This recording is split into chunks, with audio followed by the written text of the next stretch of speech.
Prepare to experience the strongest radio allowable by law. Secrets will be revealed. Myths dispelled. From the studio gym where excuses never apply, it's Superhuman Radio with your host, Carl Lenore.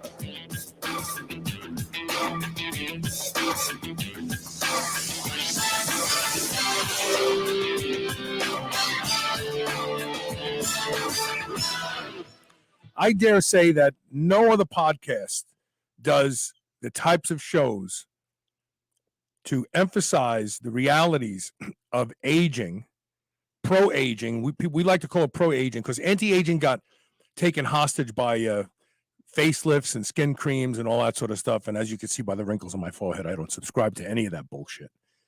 But the realities of aging better, health span, lifespan, working together.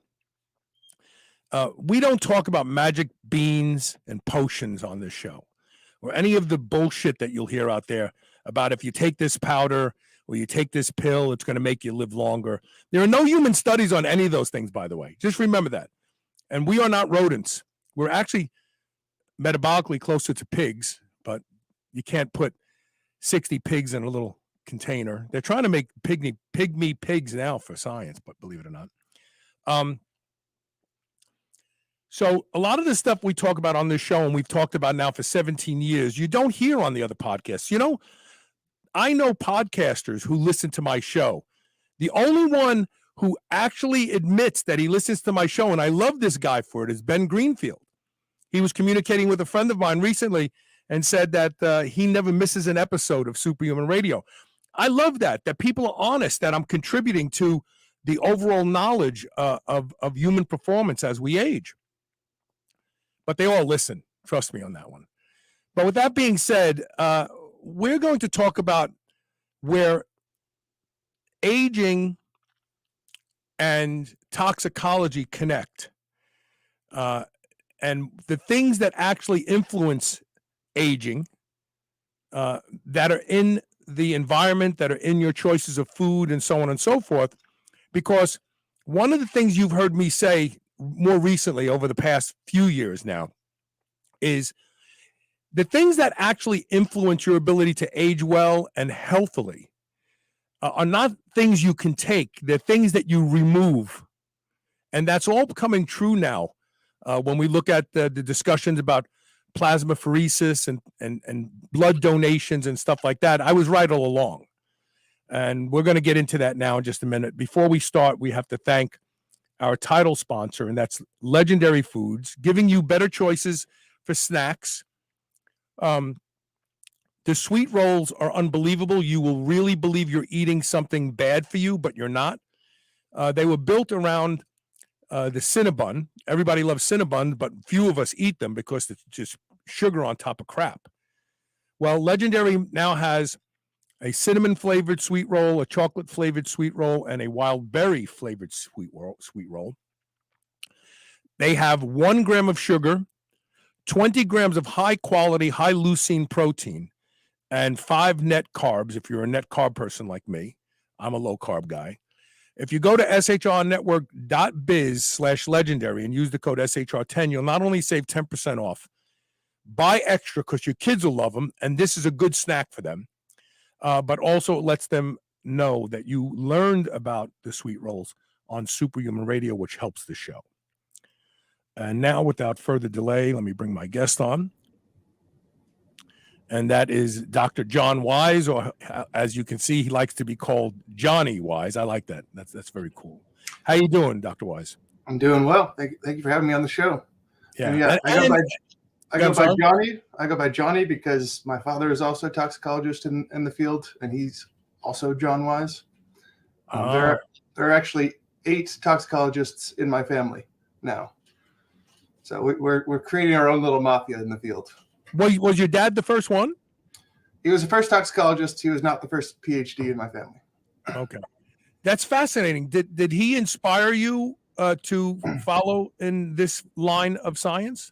Ultimately, yeah. It was about when I was 11 years old. He also does a lot of environmental toxicology and has studied marine mammals a bunch, particularly looking at heavy metals in marine mammals and cancer. And when I was 11, I got the opportunity to go into the Mystic Aquarium, into the Stellar Sea Lion tank, and take skin samples from the Stellar Sea Lions. And I was just blown away after that. I started working in his lab when I turned 14, and I haven't had any other job outside of toxicology since. I find it interesting that organizations like the Food and Drug Administration, who weigh in on how much of a particular toxic you can consume on a day-to-day basis, and they never, ever once consider what I would like to call the entourage effect of when you have these three toxins, even at the suggested doses, day to day. Like they act like the poison is in the dose was never said before. You know what I mean? It's like yeah. I mean, that's going back to Paracelsus. That's kind of the mantra of toxicology: the dose makes the poison. But yeah, I mean, to credit what you're saying, I mean, in toxicology we call them mixtures, and mixtures are a really difficult thing to study because the interactions can be antagonistic to each other, or they can be they can exacerbate each other, and they're not necessarily additive, but they're way more worse than additive. I'm drawing a blank on the right term for that. They have a but more interestingly, what I'd like to ask you, there are some toxins that are intrinsically toxic, but there are some toxins that are extrinsically toxic. Like for instance, when we learned about endocrine disrupting things like BPA and now BPS, which has replaced BPA but doesn't seem to be any better, they seem not to be toxic in and of themselves, but they cause hormonal changes that end up being harmful, right? Yeah.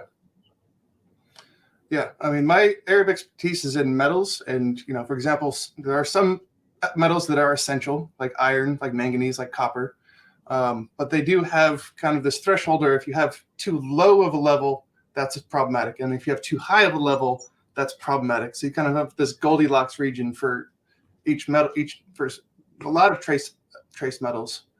Then there's other ones like lead or cadmium or arsenic that just have absolutely no business being in our bodies, and any amount of those, it will be harmful. I'd like to put something on your radar, if I might. We are living in a world today of what we once thought was diabetic neuropathy. And now we know it's not related to diabetes, because there are people out there with neuropathies that have model blood sugar and insulin levels. And it makes you go, I suspect that vitamin B6 toxicity is rampant in our society today. And just hear me out. People, when I say this, even scientists say, but it's water soluble. And I think to myself, and I often say, well, what does water soluble mean to you? Well, it's excreted in water. No. Solvent, an ideal solvent for it to dissolve in is water. But B6 in and of itself has a 33-day half-life. So if you drink a couple monster drinks every day, each of them having 500% of the daily allowance for B6, in just a few short days, you could actually be reaching toxic levels. And it's not going to go away for three. And guess what the hallmarks, hands and gloves, what do they call, socks and gloves? Your feet start getting numb and your fingers start getting numb. And there are people walking around with that right now who have no idea that they are near toxic levels of B6, and their doctors aren't even asking the right questions or doing the right blood work. Now, isn't that a toxin at that point? Yeah, I mean, water can even be a toxin. If you were to drink 2 gallons of water right now, it would kill you. I mean, most people can't drink 2 waters a gallon, back to back all at once, but that is considered the lethal dose of water for humans. Sadly, a woman did it on the Howard Stern show when the first Xbox 2 or whatever was available, to win an Xbox for her son, and she died in the hallway leaving the studio. Oof, yikes. Yeah, I mean, ultimately, with that much water, it dilutes your blood too much. Yeah. Okay, so let's talk about your research. Give me an example of what you focused on when we talk about toxins in general that seem to be promoting aging in our population. Yeah, so my research is really getting into the intersection of toxicology and aging, as your episode today suggests. And I've come up with this perspective I call the toxic aging coin, which tackles the two-sided challenge we have our society is facing with toxicology and aging. On the head side, we talk about how age changes our toxic effects. Broadly speaking, children have a developing biology, adults have a mature biology, and geriatrics who are 65 plus have a degenerating biology. Yeah, so that's three distinct contexts for chemicals to interact, and you could have different outcomes because of that. We already know a lot about children and adults from the last 30, 50 years of research, 30 for children, 50 plus for adults. But for geriatrics, we don't really know as much. We know that they're vulnerable to, for example, viral epidemics or heat stress. But when it comes to chemical toxicity, we don't really we don't have the resources or the history of research to understand what's going to affect them.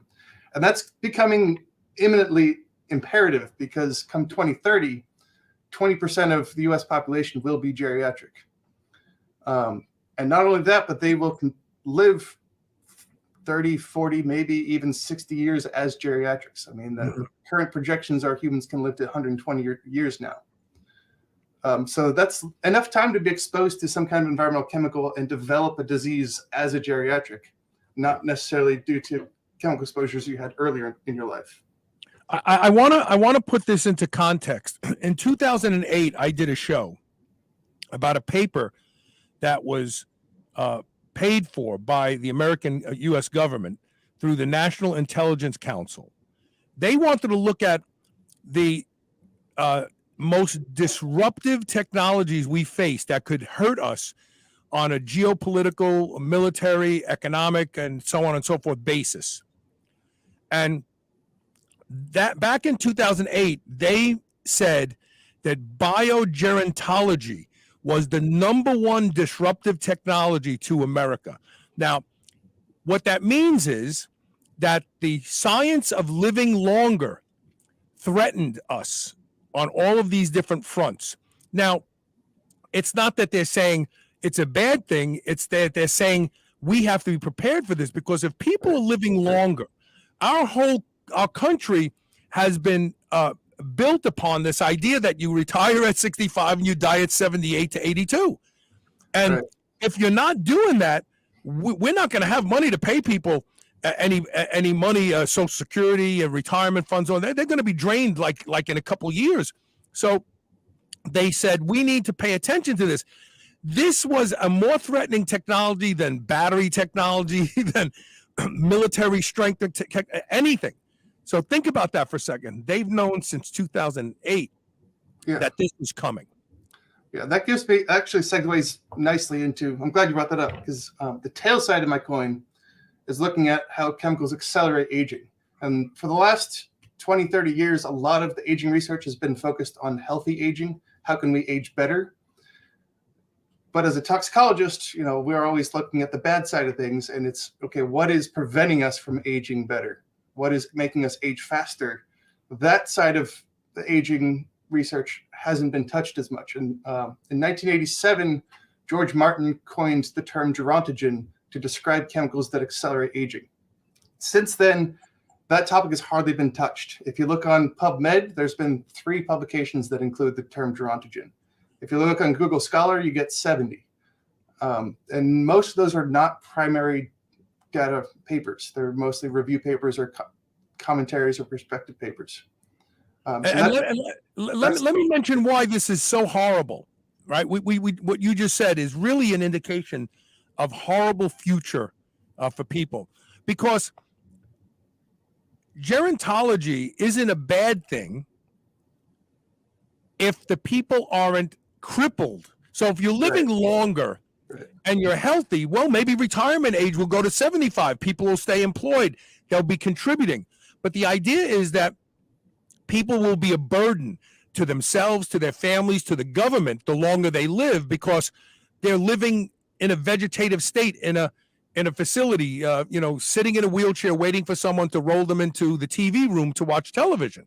That's a horrible, horrible prognosis if more and more people are living longer to 100 and not dying on time, which what the numbers came from. So you would think that the government would say, we need to fund more research on how we can make people age healthily, because they're aging, and we're going to have a truck firing on 3 of 8 cylinders at the end, and this isn't going to work for our economy or anything. I've said it before. The massive debt load on our population by sick people who cannot be employed, they cannot contribute to even themselves, is a bigger threat than global warming. It's going to happen before global warming. We're going to have a population of people who can't fend for themselves to do anything. So you would think that there would be, we got to put money into this, find people who want to do this research. And then you say there's only 70 papers when you search Google Scholar. And this is sad. This is so sad. It's because there hasn't been a whole lot of traction with it. And, when I started looking into toxicology and aging as becoming my research focus, that's when I came up with this perspective. And, I've realized over the last 3 years that I feel like I've really caught this new crest of a wave for this intersection of toxicology and aging. As I mentioned to you earlier, I'm taking that concept and running with it. First was getting the grant, then was the perspective paper, then was my symposium, and now it's a special issue with Frontiers to, as a guest editor. And looking at gerontogens as a class of chemicals, since that term is coined, there's, I think, maybe a dozen that have been identified. And that's stuff like PM 2.5, ozone, IR radiation, arsenic, lead, cigarette smoking. Those are the 6 that I can think of off the top of my head that have been demonstrated experimentally to accelerate aging and to act as gerontogens. So when you talk about accelerating aging, are we talking about skin aging? Because sunlight has become a bad thing, but we realize that's a huge mistake. There's so many benefits of sun exposure to humans within reason. Like if you're dark skinned like me, you can stay in the sun longer because my ancestors probably evolved under direct sunlight longer. You seem a little fair skinned to me. Maybe you don't need as much. Maybe you just need a half hour a day to get all of the benefits, not only from D3. Everybody thinks it's D3. It's not. It's actually melanocortin hormones that are the value from sun exposure.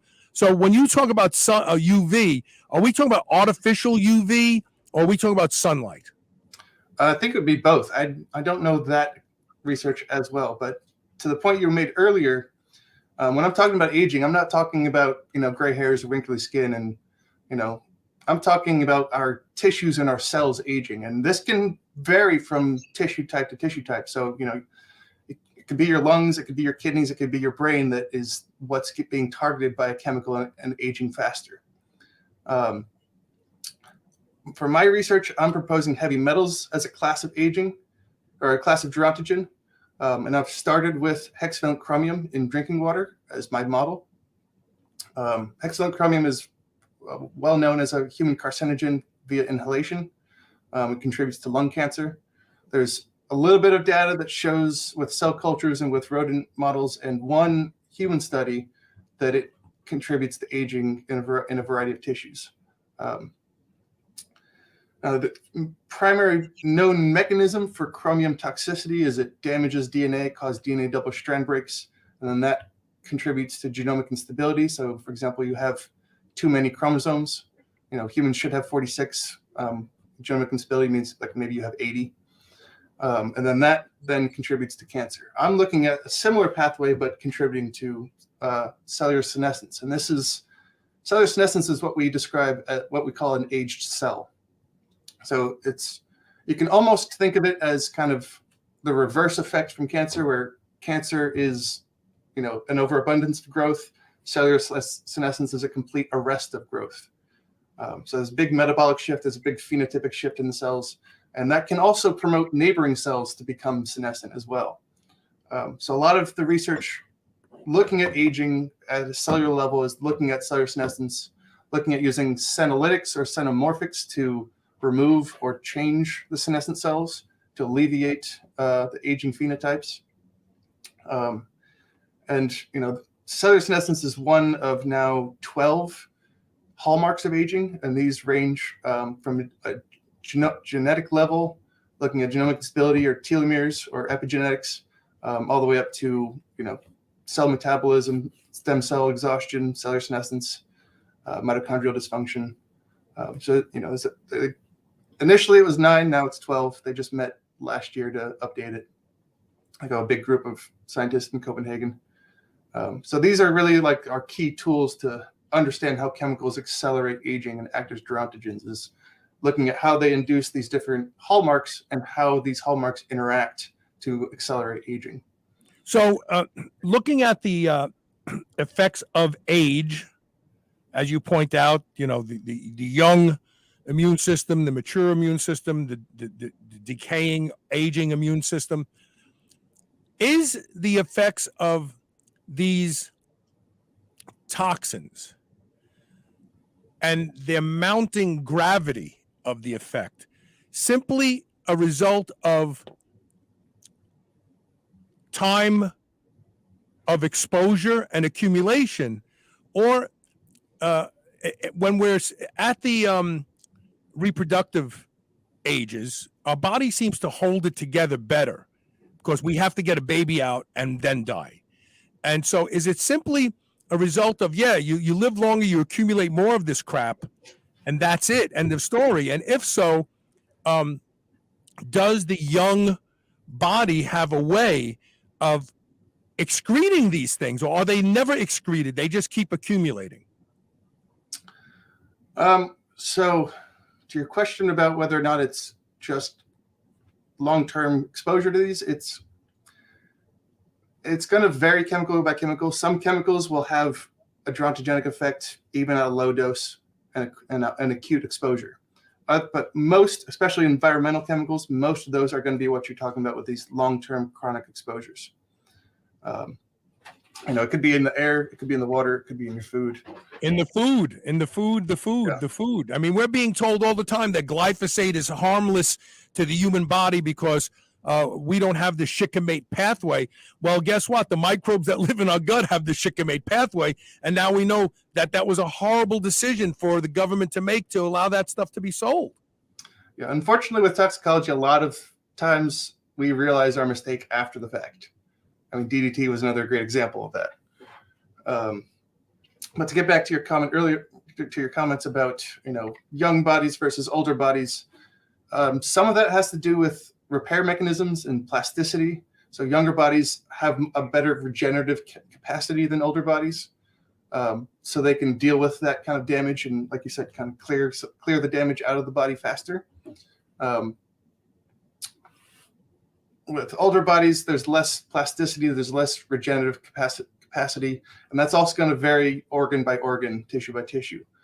There's another group that did a really interesting story about how old are we really, and they look at the age of your red blood cells versus your skin cells versus your stomach versus your brain, and it was really fascinating because, like, with blood, it's like a week maybe is how long a blood cell lives.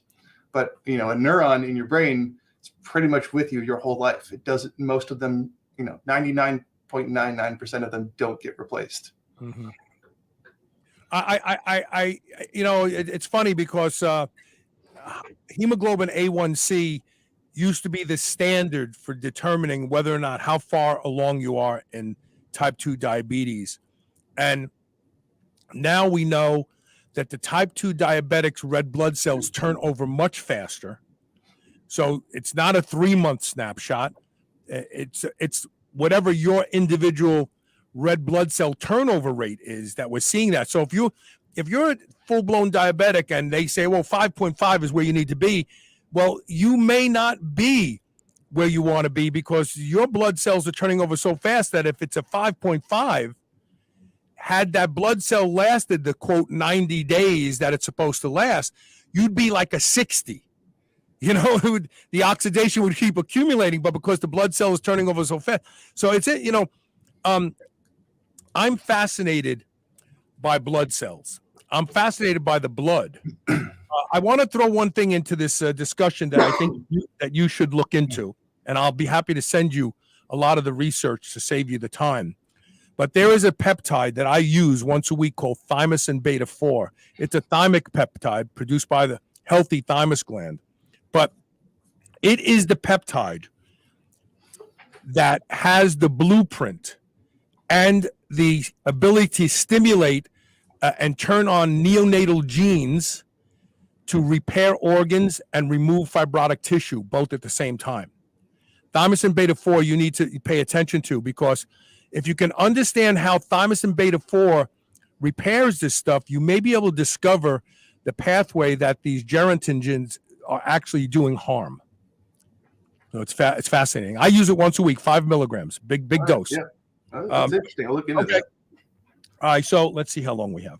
We have 2 minutes. Let's just go to the first break. This is going to be exciting. We're going to talk more, and we're going to elucidate for you the things that you need to pay attention to if you want to age better. And maybe there's some secrets in here that as this research unfolds will give us better indications on how to really reverse aging. I'm not a big fan of the telomere any longer. I've done shows on them, and we know now long telomeres aren't necessarily important. How fast the telomeres shorten may be more important. And there are actually foods. I did a show with a scientist from Sweden named Patrick Dahlin, who published a paper. They looked at 26 foods and beverages commonly eaten, and there's only one that made telomeres longer in all of the human subjects. You want to know what that is? You're going to have to wait after the break. Stay tuned. We'll be right back with more Super.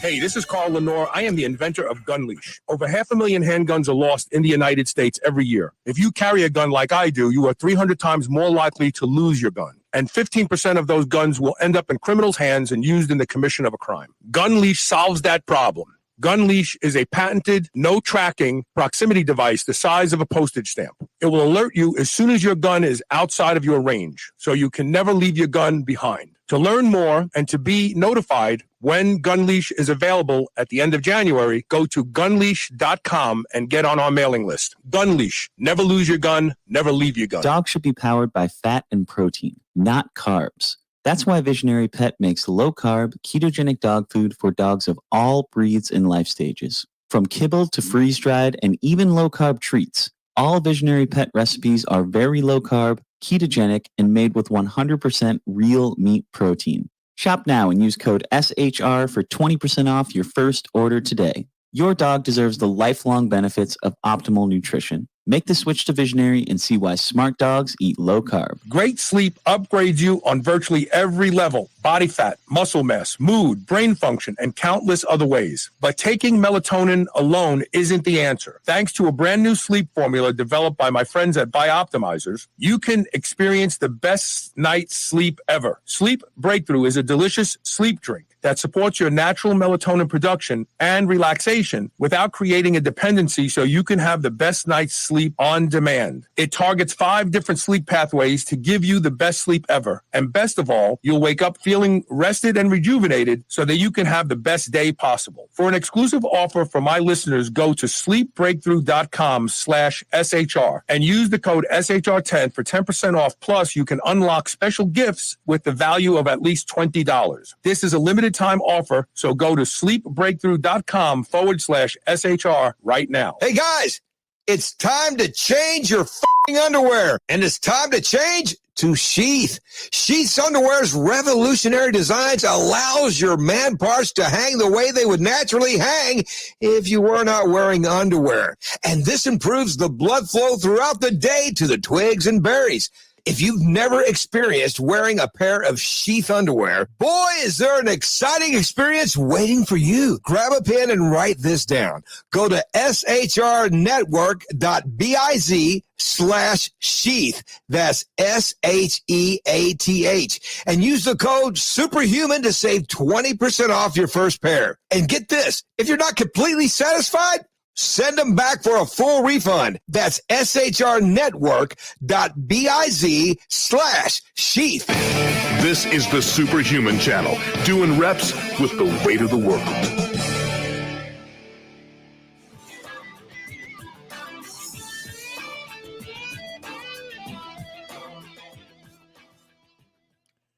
Oh, what did I do wrong? This is what happens when you produce your own shows. Welcome back. We're talking with Dr. Johnny Wise. We're talking about toxins and aging and what you can do. So inflammation seems to be the culprit. When we look at senescent cells, the difference between a senescent cell and a quiescent cell happens through inflammation. When we look at neurological diseases, a lot of times we see demyelination. That's the result of inflammation. Are all of these toxins at the end of the day maybe specific to certain tissue, but are they all because of the inflammatory response? No, not all because of inflammatory response. That can sometimes, inflammatory response can often be downstream. But for example, with hexavalent chromium, what I study, the major impact is the DNA damage and the genomic instability. Because that messes up all your genetics and changes how the cell responds to stimuli and responds to stress. In other ones, they might target the mitochondria specifically, or they might target autophagy specifically, or protein homeostasis.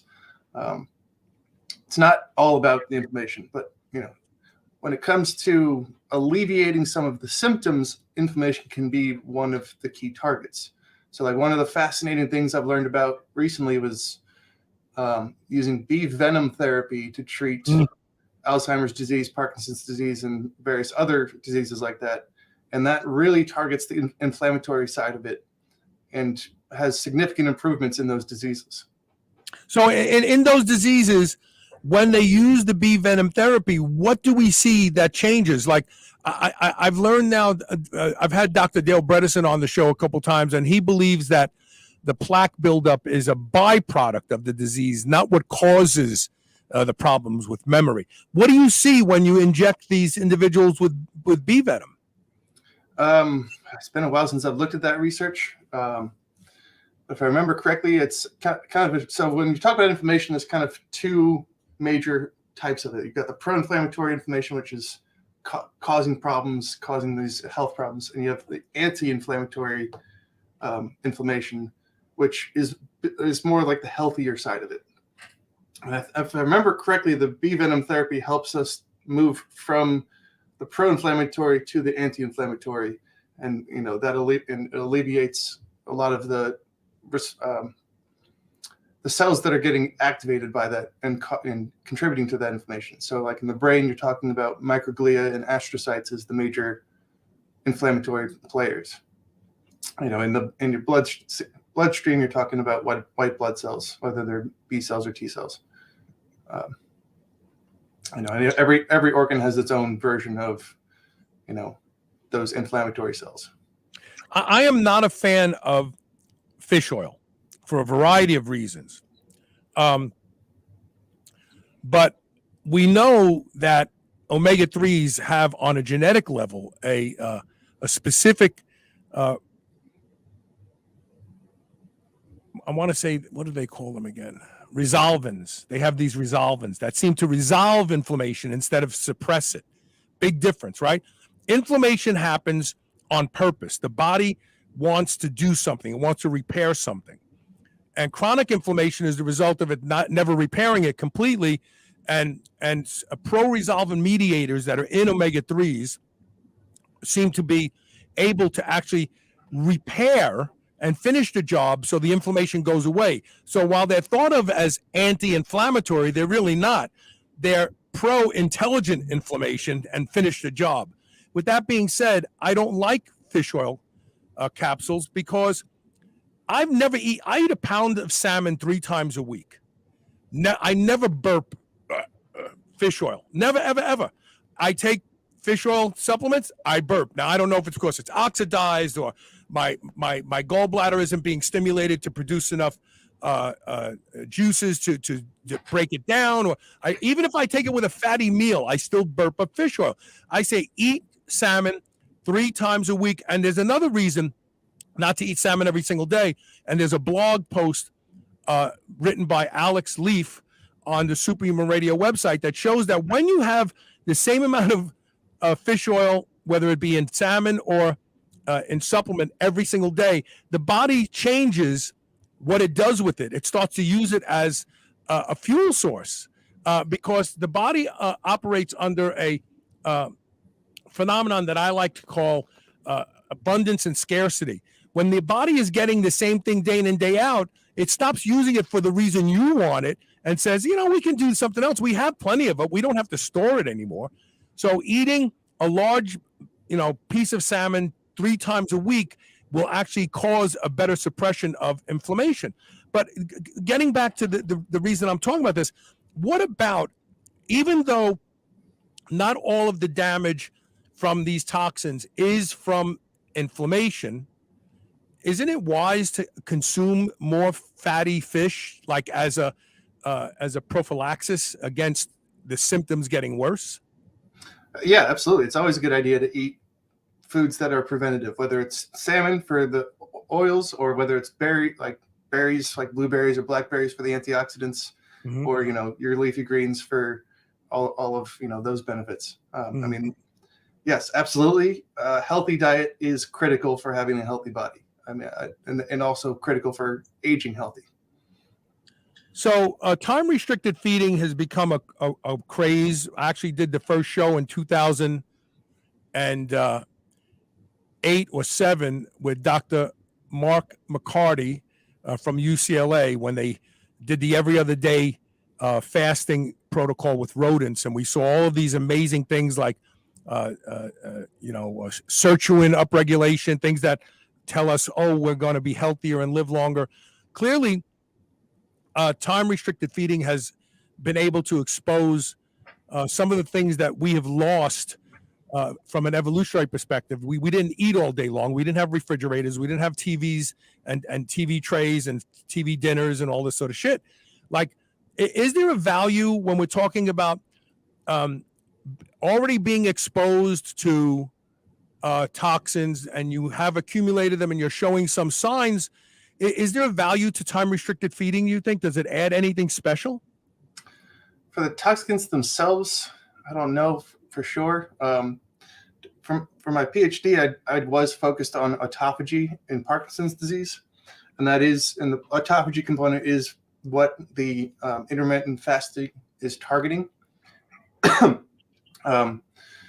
that helps to promote autophagy in your cells, which helps to clear some of the damaged organelles, protein accumulations. Helps to kind of improve the maintenance of your cells. So it can alleviate the damage from the toxins, but I don't know that it removes the toxins themselves. So short of donating blood, I've studied blood donations now for well over a decade. How can you rid toxins from your body? I mean, there's a good amount of research into that. For metals, there's something called chelation therapy. It works better for adults than it does for children. A lot of times with children, it can be lethal. The challenge of working with chelation therapy is the chelation chemicals don't distinguish useful metals from harmful metals. It just kind of removes all the metals And like I said earlier, there's a lot of metals that are essential, like iron, like manganese, like copper, like magnesium. But as far as other ways of removing chemicals from your body, I'm sure drinking a lot of water would help with that, and making sure that you're flushing your system. Like I said, eating healthy foods will help with that. I mean, there's only so much that we can do to prevent our exposures because of the way our society is. There's always something in our air. There's always something in our water. There's always something in our food. But finding the balance, I think another way to help prevent it is purchasing local food from your local farmers market. There's a lot less processing that goes on, and that processing adds a lot of contaminants to our foods. Also eating some of those high antioxidant foods, and also high sulforaphane foods, Yeah, so like right. broccoli. Broccoli, That will help alleviate some of the toxic effects. So I did at the beginning of this year, I did 2 shows back to back about chelation therapy, and there are 2, and I actually favor the one that fewer people want to do. I actually did 2 months of suppository chelation therapy using calcium. I'm trying to think what the chelator was, but anyway, it's less aggressive. It works slower. You can manage it. Like, in other words, if you don't feel good, you don't have to live the rest of the week that way. You just stop using it. Few people want to stick their finger up their bum. I didn't want to, but I wanted to see, and I definitely felt different.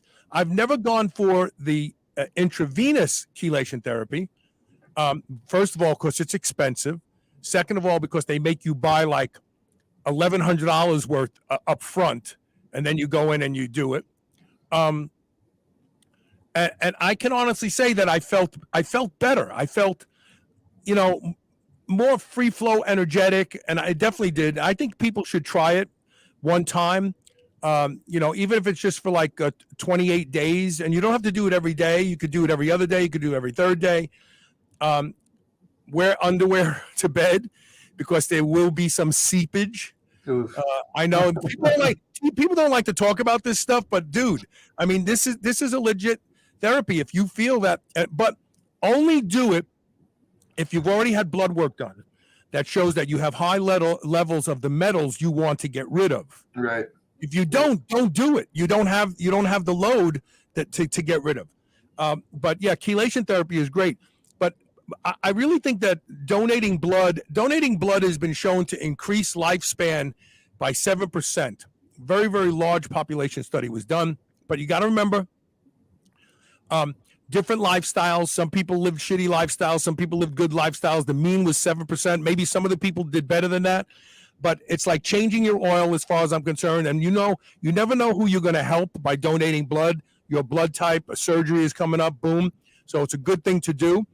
Donating blood also causes the body to release pluripotent stem cells from the bone marrow, which can actually fix stuff for you. You don't have to go to Venezuela to have stem cell therapy done. You use your own. They know what to do once they're free in your blood. I really think that that's a good way to keep blood levels of some of these toxins down. And if you do it twice a year, there's a phenomenon that occurs.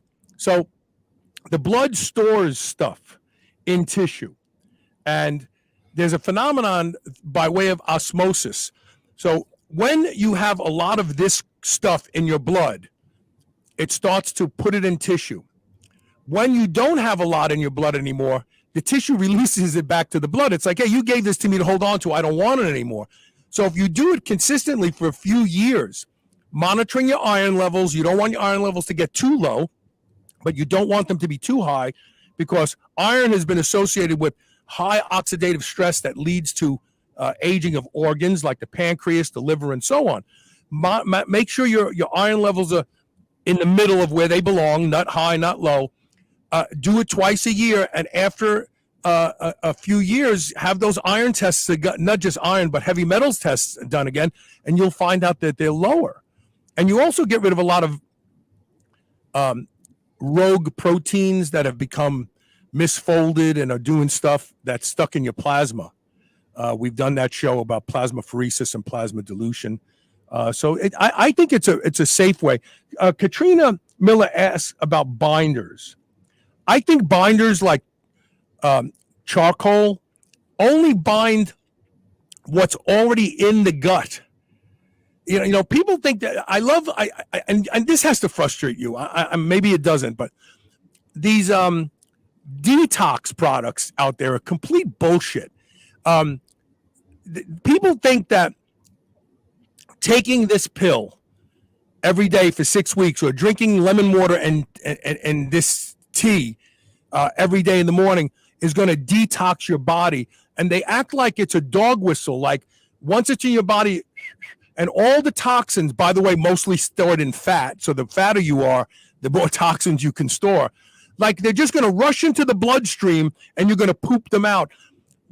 For those of you who forgot the toxic shock syndrome of certain tampons back in the 70s and 80s, if you were able to magically summon all the toxins stored in tissue to rush into the bloodstream, they'd be rushing you to the hospital because you'd go into shock.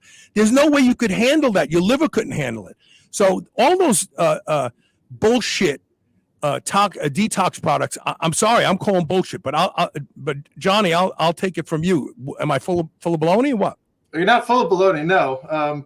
I don't adhere to these detox products either. I prefer more the approach of, reducing your own exposure as much as you can and letting your body take care of itself. If you give your body healthy foods and give your body the resources, the nutrients that it needs, it will do what it can to remove a lot of those toxins. Some of them are just not quite possible to remove. So like, for example, lead actually stores in your bone.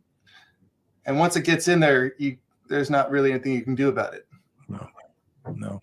DMSA is the dangerous one, Chris. DMSA is the one that you can only use under doctor supervision because people have literally been killed by DMSA. Yeah, that was used a couple times as a trial for detoxing children with autism, and that resulted in quite a few funerals.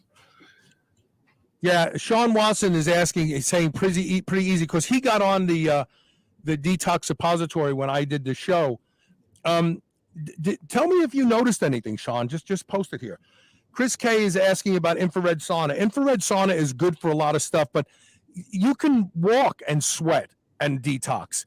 There's no magic in infrared radiation penetrating 2.5 centimeters into the skin that's going to cause toxins to just exit the pores. I'm sorry for those people who bought a sauna for that reason. I mean, don't get me wrong.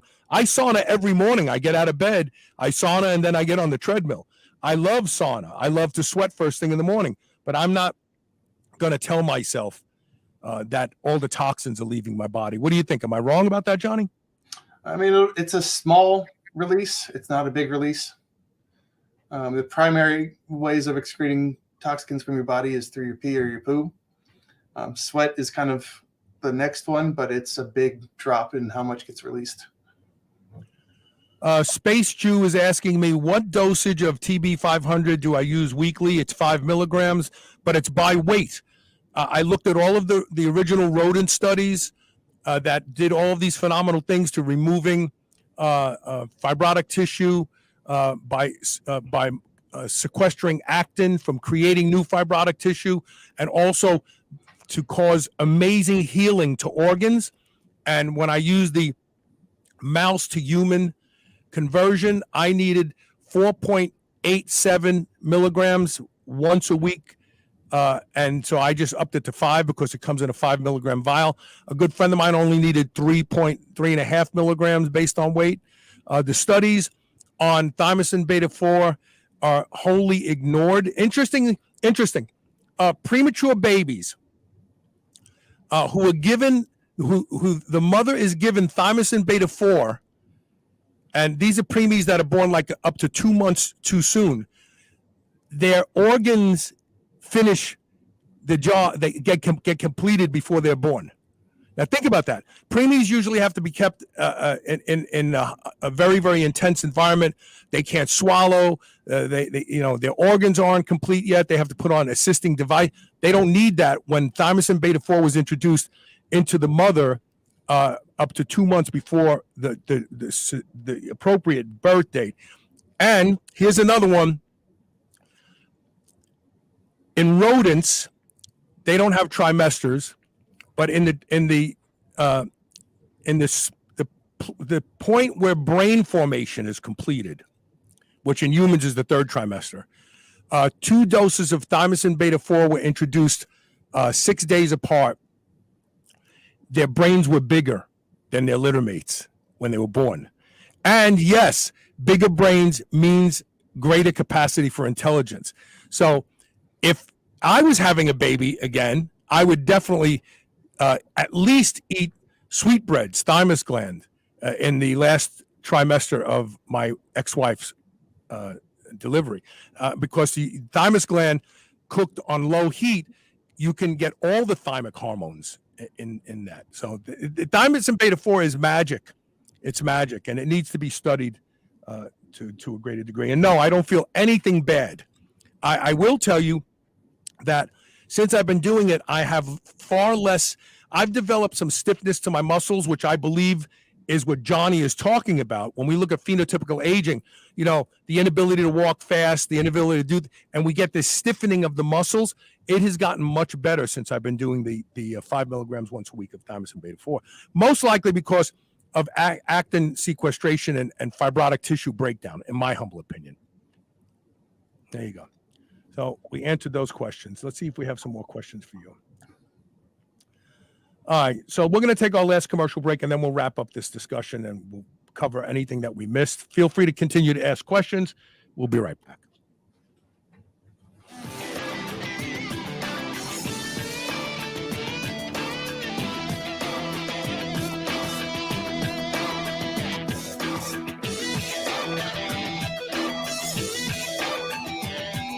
Remember those rectangular toasted pastries you used to love when you were a kid? Well, Legendary Foods has just made them better. The new cake-style tasty pastry is like nothing you've ever had before. With 20 grams of high-quality protein and less than 1 gram of sugar, you'll feel like you're cheating, but you're not. Go to shrnetwork.biz/legendary and use the code SHR10 to save 10% off your purchase of tasty pastries. Now available in cookies and cream, red velvet cake, birthday cake, blueberry, strawberry, brown sugar cinnamon, and hot fudge sundae. Go to shrnetwork.biz/legendary and use code SHR10 today. There are lots of concerns about food supply today. That's why you need White Oak Pastures. White Oak Pastures will deliver food right to your doorstep. You don't even have to go out and be disappointed by shopping in grocery stores. The finest beef, pork, lamb, duck, and more can be found at White Oak Pastures. And now they even have seafood. And best of all, White Oak Pastures has a negative carbon footprint, which means that you don't have to feel guilty for eating your ribeye. Go to shrnetwork.biz/whiteoak and use the code SUPERHUMAN to save 15% off. BPC is one of the most amazing supplements you can use. It's been shown to increase the speed of recovery, heal the gut, and do so many other things. BPC stands for Body Protection Compound, and it's a naturally occurring peptide in the body. Used by professional athletes and weekend warriors alike, there has always been an obstacle in the way of average people using BPC, and that is it was injectable only. Not any longer, thanks to NutriNeeds. We now have oral BPC, and it works. Go to shrnetwork.biz/NutriNeeds, NutraNeeds. Use the code SHR and save 10% off your bottle of BPC. Feel better, recover faster, train harder. NutriNeeds. Merrick Health is a premium telehealth platform that connects customers with partnered providers from the comfort of your home. Merrick provides concierge service with your very own patient care provider as your health advocate. You'll go over all your needs and goals, from improving sexual function, hair loss prevention, increased muscle, fat loss, and overall improved performance. Prescribed treatment options can be ordered and shipped directly to you if you meet the requirements. All from the comfort of your home. Go to shrnetwork.biz/Merrick Health. That's MEREK SHEALTH, and order your comprehensives and get 10% off with code SHR. Don't forget to add the lab analysis to have results reviewed with potential over-the-counter supplements or treatment recommendations. That's shrnetwork.biz/Marek Health and use code SHR at checkout. Or order your own desired labs with code SHR and get 10% off your first lab order.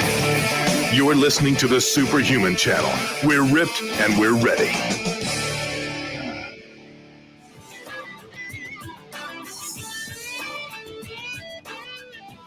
Welcome back. So, Johnny, what did we miss discussing so far about your research?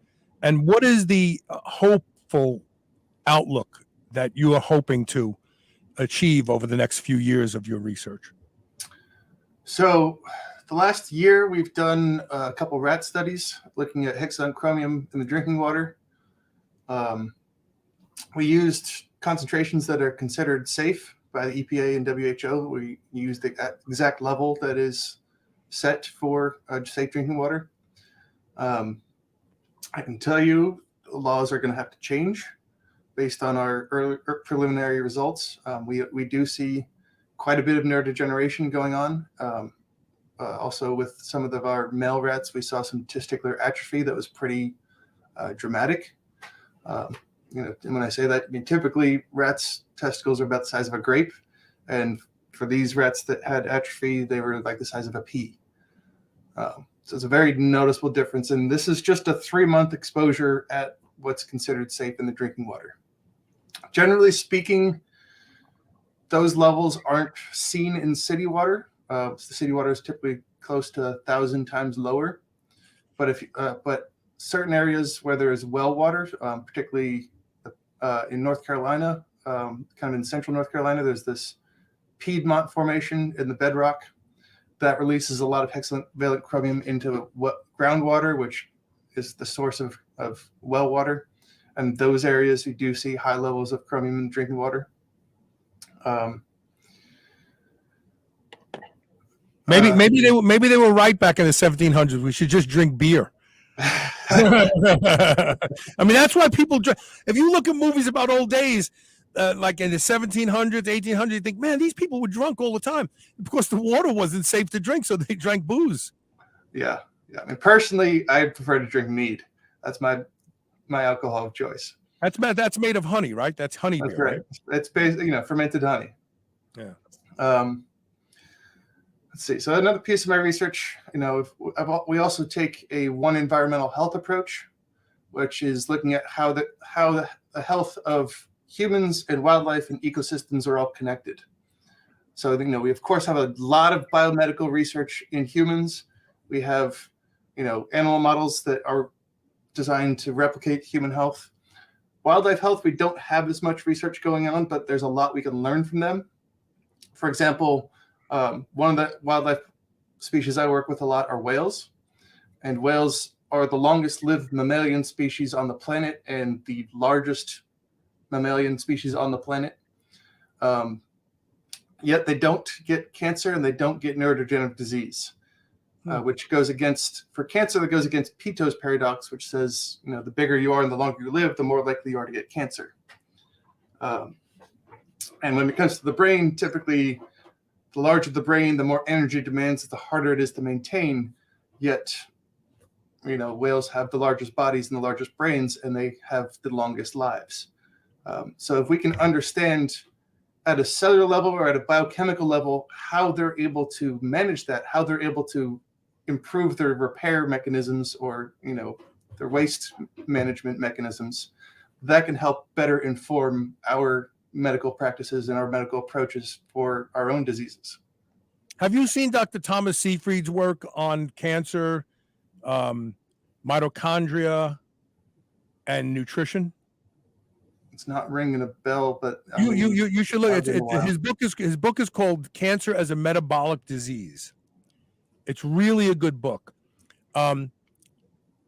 I can't do it justice in the time that I'm going to kind of create this Reader's Digest, but basically what he did was he took a cancer cell, removed the mitochondria, and put a healthy mitochondria in it, and its oncogenes turned off. He did the opposite with the healthy cell, took a healthy mitochondria out and put the mitochondria from a cancer cell in, and the oncogenes turned on. So he says the things that influence the mitochondria are, and then he went from there and he took Warburg's discovery and said, Warburg didn't discover how to detect the tumor. He discovered what feeds the tumor, and we should pay attention to that. And if we look at the San Diego Zoo about 10 years ago, I talked about it on the show, but the bears all developed heart failure, and they were being fed bear chow, which is supposed to be better for them because we created it than what they would eat naturally. And what I wanted to say, but I didn't want to say without this preamble, because I would sound like a jerk, is I think whales don't eat what people eat. They don't eat the American diet. They don't eat the shit that we eat. They don't eat the American diet. That's true. It's it. I mean, really, what the funny thing about all of this is, Johnny? I'm willing to bet 90% of the toxins are consumed on purpose in foods. And, and it's sad because the American Medical Association and the medical orthodoxy have completely ignored the one thing that we all do.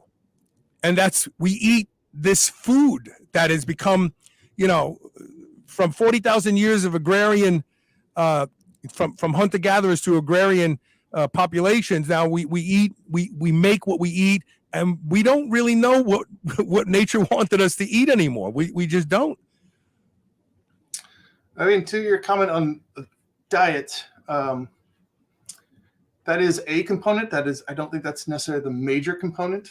When it comes to aging, it's estimated that genetics make up 25% of or predict 25% of our lifespan. The rest of it is determined by, lifestyle and, environmental factors. Yes. Epigenetics, genetics. I agree with you. I forgot to say what food. Beef was the only food that increased the length of telomeres in humans. Now, don't forget, we're being told that beef is going to kill us. I eat a 1.5 pounds to 2 pounds of beef every day and have done so now since probably 2003. I know it's sad. We really don't know what's good for humans. I mean, red meat is good for people, but as a toxicologist, I will warn you that it's better to cook it low and slow than hot and fast. Yes. Hot and fast creates something called heterocyclic amines. Yes. And those are I believe they are possible carcinogens. They're not necessarily known carcinogens yet. There's also a potential link of those to Parkinson's disease. And AGEs, advanced glycation end products, are literally caused, and then you eat them if you high heat cook anything. Yeah. No, you're right on. I mean, if you saw my pound of beef, if I could put this picture up, because I took it to Sunday. When I cook a pound of beef, I just cook the outside of it. The inside is pretty much raw. And I slow cook everything. I have this thing called a Hot Logic. I plug it in an hour and a half before I want to eat, and I unplug it, and it's cooked, but it's still rare. It's like super rare in the center. No, you're right on. In fact, there was a paper done probably about 9 or 10 years ago that created this supposition that the reason hot dogs are bad for you is because the heat that they're cooked in, and not because of the nitrates or the pig snout or anything else. We have a question here. This is a valid one too, because Oshin Day, I think I learned how to pronounce Oshin Day. Thoughts on fluoride toxicity and being added to municipal water supplies? I have not read up on fluoride toxicity as much as I probably should, given how often it comes up in conversation and in the news. I have heard a lot of concerns about it, and I've seen some little bits of data looking at neurotoxic effects of it, but I really can't speak to the concentrations that are being added to municipal water and the concentrations that are harmful. I wanted to ask you one last question, and then I'll let you go. What about spring water? So I buy spring water, and I used to buy it from a place in Lexington. but because of its proximity to Palestine, Ohio, I now started looking for my spring water that's anywhere else but in this area. Is there a way for me? Is there like a piece of litmus paper that I can test for the presence of some of these metals that we're talking about? There are some for lead specifically, but it's more or less a question. It's a test of, is lead there? It doesn't tell you how much lead there is. Right. For most other metals, you need to take a sample of it and send it to a company to do the analysis. And coming back to your comment about spring water versus, let's say, tap water, as a metals toxicologist, I can tell you that bottled water has higher levels of metals than tap water, typically speaking. And it's largely because of that processing, the plant processing that goes through a whole bunch of metal machinery, and that releases metal into the waters. And there's really, I need to take my bottled water and run it through my filter now. I have a really good filter at home. I'm gonna have to start running it through and filling up gallon jugs to take to work with me. That's crazy. That's really crazy. Oh man, and this is the problem. You can't. The FDA and these organizations who have said, yeah, this stuff is okay if you only have this much, they don't know what they're talking about, and it's going to be impossible to get away from this stuff, really, at this point in time. Yeah, and I mean, part of it is, we are relatively new at understanding toxicology, and there's only so much money that can go around to fund this kind of research. So, that also limits how much we can find out about it. Being an environmental toxicologist, it is a challenge to always be focused on what's wrong with the world. But one thing that always brings me out of it is recognizing that our biology generally outweighs, our own knowledge. Like our bodies can do way more than we even recognize. And so, if you keep your body healthy, with exercise and proper diet, that will take care of most of the issues that come with toxic exposures, especially for these low dose toxic exposures. Last question, Katrina Miller, even organic bison, are you asking whether you have to slow cook? Yes, all meats should be low heat cooked, all of them. Yeah, the heterocyclic amines from red meat are not an unnatural product. It's from the iron in the blood, in the meat, and some of the components, some of the sugars in the meat. When you cook that at a really high temperature, those form these heterocyclic amines, and that's what becomes problematic with. And there is glycogen in meat, which is a carbohydrate, which is a sugar. It's stored glucose is called glycogen, and that's what causes the Maillard effect, and why meat gets brown when you cook it. So what you're doing is, when you really high heat the meat, and it's got that nice crispy little layer on the meat, those are called advanced glycation end products. And according to science, you can't get rid of them. Diabetics make their own AGEs because of the high sugar content in their blood. But we know that AGEs are not good. So when you high heat cook meat, you're literally eating advanced glycation end products that you're importing instead of making them yourself. Not a good thing. Not a good thing. And Oshin Day says, another great and interesting show. Thank you. And please share the show, because I'm not going to be on the air very much longer. I predict that once Gun Leash becomes more demanding of my time, I'm probably going to just stop doing the show. So passing this show along, you never know who you're going to help. There's somebody out there who's bogged down by an illness. They can't figure it out. Now they have questions to ask their doctor. They can be better informed. Better informed means better decisions. And that's what this show has always strived to do. I've always strived to bring to the forefront the most cutting edge, bleeding edge science, so you can decide, and not some spokesperson on a TV show telling you that popcorn is good to eat right before bed. So there you go. Johnny, I hope to hang out with you soon. I'm going to try to arrange so that you and I can do some things together. But it's really been great having you on the show. A fellow Louisvillian, University of Louisville is a fantastic University. And that's where Johnny's lab is located. All right, we'll talk to you again soon. Okay, brother? All right, Carl. Thanks for having me on the show. Take care. And we are done for the week. We'll see you next week with more Superhuman Radio. Again, don't forget, share the show. You never know who you're going to help.